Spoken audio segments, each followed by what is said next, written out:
Okay, good morning, beautiful students. This is Mrs. Milligan with a nice little introduction to the culminating essay for the Odyssey.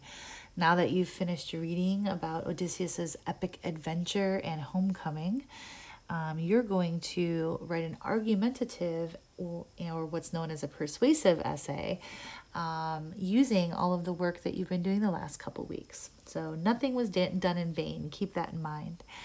The writing style, it's a little different than what you're used to.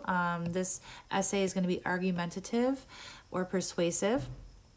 And the only difference between that and what we've been doing in the past with CDWs and your poetry essay is that you must address the possible counter argument or opposing claim in this essay, and then you have to provide a strong rebuttal.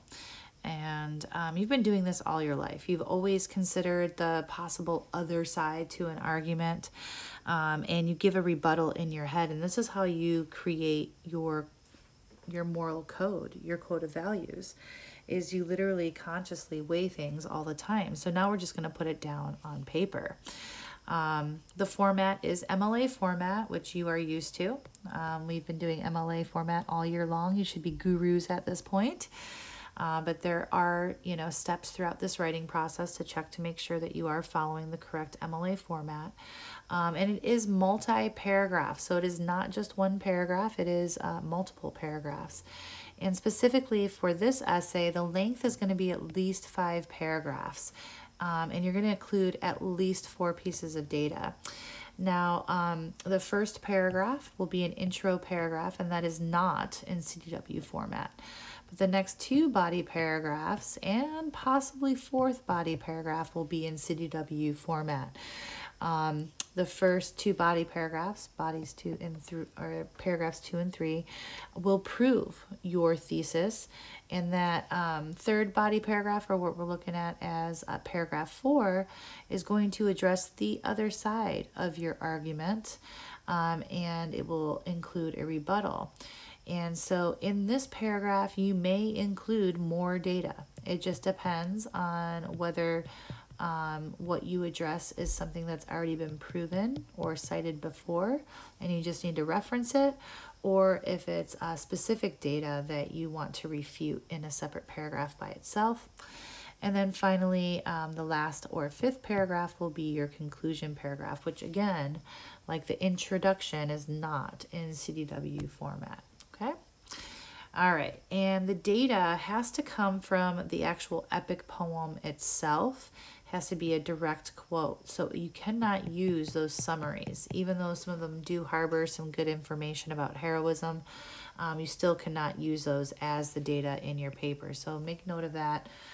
So when you actually go to gather your data, that you're not missing this requirement. Okay, your audience are your peers and myself who have read and studied the literature piece from this unit. We've read all the stories. We know what Odysseus has gone through and the basic plot. So we don't need a lot of plot summary to catch us up to speed.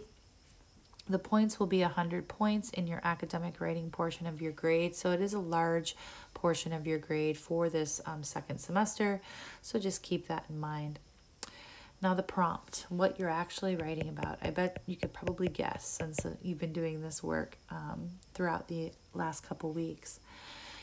So it says, in the beginning of the Odyssey, you were asked to define and list the characteristics of a hero. And the characteristics that you brainstormed were on the part 1, book 9, hero evidence worksheet. I asked you to brainstorm 3 characteristics. If you want to refer back to that, you can, or you can just define the hero on the next sheet. Throughout the reading, you actively highlighted and noted evidence of whether or not Odysseus was a hero. And this is, again, those hero evidence worksheets from part 1, book 9. 10 may have been tough to find information, but definitely 11 and 12. Okay. And then part 2, I believe we studied, we read or referenced 16 and 17. but you specifically read 21, 22, and 23 and gathered evidence from there. So knowing that, here's your prompt. Using evidence of Odysseus's characteristics from Homer's Odyssey, prove whether or not Odysseus fits your definition of a hero. Okay? And we'll go through this on the next page.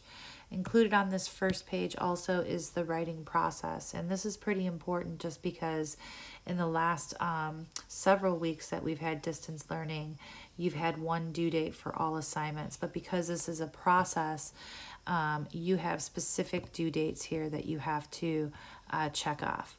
On the 28th, or today, I'm asking you to review the essay in its entirety, analyze the prompt, brainstorm, graphic organize, and then create your thesis. This is all in preparation for what you're going to submit by 8 a.m. on Tuesday, which is the brainstorm, graphic organizer, thesis, and outline worksheet. And you'll see that assignment in Schoolgene. We're going to go over it here in just a second. After that, you'll have a good start for your rough draft. And once you have a draft, the editing process will be another assignment. And then finally, your happy final draft is due on Monday, the 4th at 8 a.m. Specifically, you're turning these papers into turnitin.com on Schoology. Because obviously no hard copies when we're distance learning. All right, the second page of this assignment is the brainstorming, and literally just complete these steps to basically create your thesis. From these steps that I've listed here, you're going to create a one-sentence thesis. After you punch in the information from your graphic or from your brainstorming. So if you notice here in step 2, I asked for your definition of a hero and whether or not you believe Odysseus is a hero. So you're going to take that information and you're going to punch it in here. Okay. And then you're going to go back to step 3. And you're going to look at the characteristics that you highlighted that you thought were the strongest characteristics, okay? And then you're going to write those words right here. Those are the 2 characteristics that I believe support whether or not I believe Odysseus is a hero. And then you're going to go back to step 5, and you're going to include the counter argument here, right? What is it that is the opposite argument? If you said he was a hero, then this would be he's not a hero. If you said he's not a hero and that's what you're proving throughout your essay, then you have to hit the counter argument that he is a hero.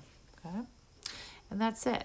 And then from this information, you are going to create your thesis. Okay. Now it's up to you if you want to include your counter argument in your thesis. Many people do not, and that's okay, because in an argumentative paper you can just address the counter argument and then give a rebuttal. But some people like to start off their thesis saying, although some may argue blah, Homer conveys that Odysseus is or is not a hero through this and this. So it's up to you how you want to do it. But once you've put together this graphic organizer, you come down here and in one sentence state your thesis, being clear that you have a plan of development where you list the characteristics in order. And you can use these sentence stems if you want. And you can also start off your thesis with, although some argue that Odysseus is or is not a hero, Homer conveys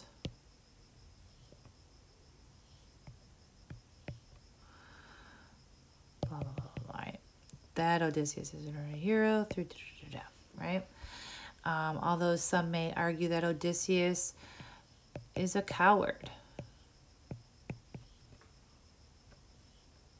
comma, Odysseus's blank and blank prove that he is or is not a hero in Homer's epic poem, the Odyssey, right? So just write it out.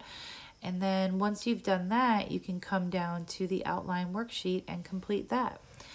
From the graphic organizer, you already have your thesis where you stated 2 characteristics. And so you have a clear plan of development. Whatever you list first and whatever you list second are going to become your claims in your body paragraphs. Okay, so we'd actually write those characteristics here. Okay, and whatever counter argument you have, you would state here, either using a direct quote or just referencing data already cited to support whatever that opposing claim is, and then give your rebuttal, and then use a direct quote or reference to data already cited to support it. Okay, that way you at least have your first, second, and third body paragraphs planned out. Then you're going to go back to your reading and your evidence of a hero worksheets, and you're going to find support for whatever this characteristic is. And you want 2 pieces of data in support for that characteristic, and then whatever your second characteristic is, you want 2 pieces of data to support that. And this is the stuff that may take a little bit of time, but otherwise the rest of this should be pretty easy. Finally, your conclusion paragraph, you want to make sure you restate your thesis, right? Is he or is he not a hero? Summarize your data, right? Make references back to the actions that he takes that prove his characteristics. And then make sure that you tie it back to your attention grabber, okay? Whatever it is that you use to open up your introductory paragraph here, whether it was a question, a statement, or what I would suggest, a definition of a hero. Okay? One thing that you guys tend to kind of gloss over on essays in that conclusion paragraph is the significance. Like, why is it significant that I'm learning about Odysseus's heroic characteristics? You know, what's the point of learning about ancient Greek heroism? What do we take away from it? You know, what does it teach us? So don't be afraid to, you know, expound a little bit on that when it comes to the conclusion. And that's it. If you have any questions, feel free to email me. Otherwise, have a wonderful day.